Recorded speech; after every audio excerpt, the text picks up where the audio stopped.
नमस्कार, मेरा नाम डॉक्टर विश्वंभर है।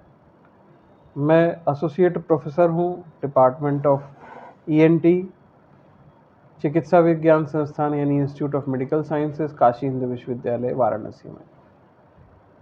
जैसा कि हम सबको मालूम है कि ईयर की समस्याओं में ईयर के जो इन्फेक्शंस हैं वो सबसे कॉमन कारण है किसी भी प्रकार के बहरेपन के लिए।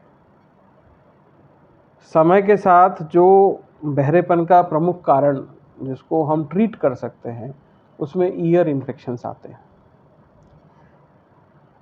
इनकी शुरुआत अक्सर बचपन में हो जाती है, क्योंकि अक्सर माताओं को यह जानकारी नहीं है, समाज में यह जानकारी कम है कि बच्चों को दूध कैसे पिलाना चाहिए।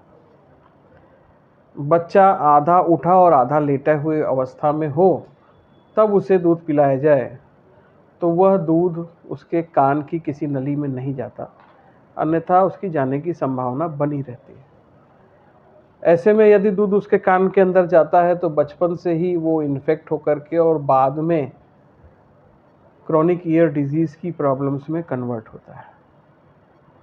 कुछ बच्चे जिनको क्लस्टर्ड एनवायरनमेंट में रहना होता है, जिसमें परिवार बड़ा है, जगह कम है रहने की, ऐसे में उनको सर्दी जुकाम की समस्या अक्सर होती है और वो भी बाद में क्रॉनिक ईयर इन्फेक्शंस की प्रॉब्लम के तौर पे प्रेजेंट करते हैं। एक तीसरी कैटेगरी है जो कि जेनेटिकली डिटरमिन्ड होती है। इसके बारे में तो कहना मुश्किल होता है, वो कभी भी हो सकता है। कई बार वो बचपन से होता है या कई बार बाद में होता है। लेकिन ये जो ईयर की ये प्रमुख 3 बीमारियां हैं जिसको हम समझते हैं एएसओएम, सीएसओएम या सीएसओएम विथ एटिक्वेंटल डिजीज़, ये प्रमुख कारणों में से एक हैं जो कि बहरापन करती हैं जीवन के अगले पड़ाव पर। इनको यदि समय रहते हम पहचान लें या बचपन में हम प्रिकॉशंस ले लें, सही इलाज कर लें, सही चिकित्सक के पास पहुंच करके समय से इलाज कर लें, तो इस तरह की समस्याएं कम होंगी, इन्फेक्शंस कम होंगे और आने वाले समय में भी हियरिंग लॉस का रेट जो कि ट्रीटेबल है वह घटेगा। जिनको इन्फेक्शन हो गया, जिनको कान की बीमारी हो गई, पर्दे में छेद हो गया या उनकी हड्डियों ने बीमारी पकड़ ली, उनके लिए शुरुआती दौर में तो सबसे ज़रूरी है कि उनका मेडिकल ट्रीटमेंट किया जाए, साथ ही साथ उनको बचाव के उपाय सिखाए जाएं। अक्सर अपने यहाँ परंपरा है, नदी तालाब में हम नहाते हैं। नदी तालाब में नहाते समय कान में पानी जाता है, इसको बचाव करने के उपाय हमें रखने चाहिए। ऐसे मरीजों में उनके कान के ऊपर एक रुई लगी होनी चाहिए नहाते समय, ताकि कान में कोई तेल पानी ना जाए। और रुई ये सादी नहीं होनी चाहिए, रुई के ऊपर कम से कम वैसलीन लगा हो ताकि कान के अंदर कोई तेल पानी ना जाए। और स्नान के बाद ऐसी रुई को निकाल करके फेंक देना चाहिए। खट्टा ठंडा खाने से बचना चाहिए, आइसक्रीम मिठाई से परहेज करना चाहिए और यदि हो जाए तो सही चिकित्सक से इलाज कराना चाहिए। समय रहते जब कान सूखा रहने लगे, कान सूखा रखने की आदत पड़ जाए, तो ऐसे मरीजों को आवश्यकता अनुसार कान का ऑपरेशन करा लेना चाहिए। ऐसा नहीं है कि गीले कान का ऑपरेशन नहीं हो सकता, लेकिन जिन मरीजों को कान सूखा रखने की आदत नहीं होती, ऑपरेशन के बाद उनका कान अक्सर फिर गीला हो जाता है और इन्फेक्ट होकर दोबारा खराब हो जाता है। तो अगर एक बार आदत पड़ जाए तो ये अच्छा रहने वाला होता है। उसी प्रकार से अगर कान की हड्डी का ऑपरेशन करना है तो वो भी समय रहते कर लेना चाहिए, अन्यथा बीमारी बढ़ करके कॉम्प्लिकेट होकर के ब्रेन तक या नीचे गर्दन की तरफ जा सकती है।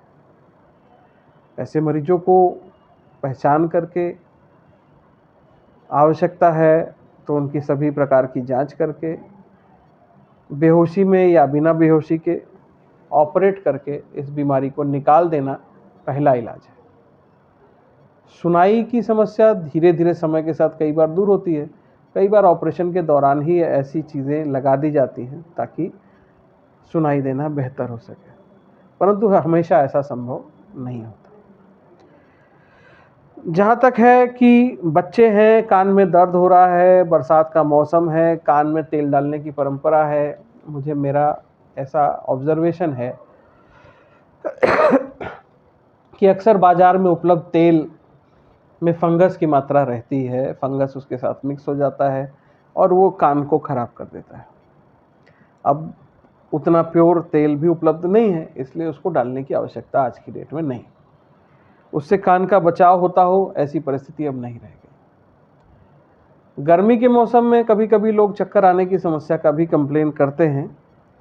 तो जब ऐसा हो कि चक्कर आ रहा है और कान का इन्फेक्शन हो, कान के पर्दे में छेद हो, तब तो इलाज अलग है। अन्यथा अगर कान के पर्दे में छेद नहीं है तो हमें देखना चाहिए कि हमारे इलेक्ट्रोलाइट्स का लेवल क्या है, हमारा ब्लड प्रेशर कैसा है, पल्स कैसा है। अगर यह सब कुछ ठीक है और गर्दन घुमाने के साथ ही कुछ सेकंड्स के लिए चक्कर आता है तो उसका भी इलाज संभव है। उसको बीपीपीवी कहते हैं, सबसे कॉमन है, और उसको इलाज के लिए आपको किसी ईएनटी चिकित्सक को मिलना चाहिए और उसमें जल्द आराम हो सकता है। लेकिन चक्कर आने के अन्य कारण भी हो सकते हैं, जिसमें अंदर कान की नसों में इन्फेक्शन हो जाना या दिमाग की तरफ इन्फेक्शन का चला जाना या कहीं ना कहीं दिमाग के अंदर की कुछ बीमारियों की वजह से भी चक्कर आते हैं। इनके प्रेजेंटेशंस अलग अलग होते हैं, इनके ट्रीटमेंट भी अलग अलग होते हैं, परंतु अगर आपको चक्कर आए और वो साधारण दवाइयों से नहीं जा रहा तो एक बार कम से कम आपको ईएनटी चिकित्सक से मिलना चाहिए।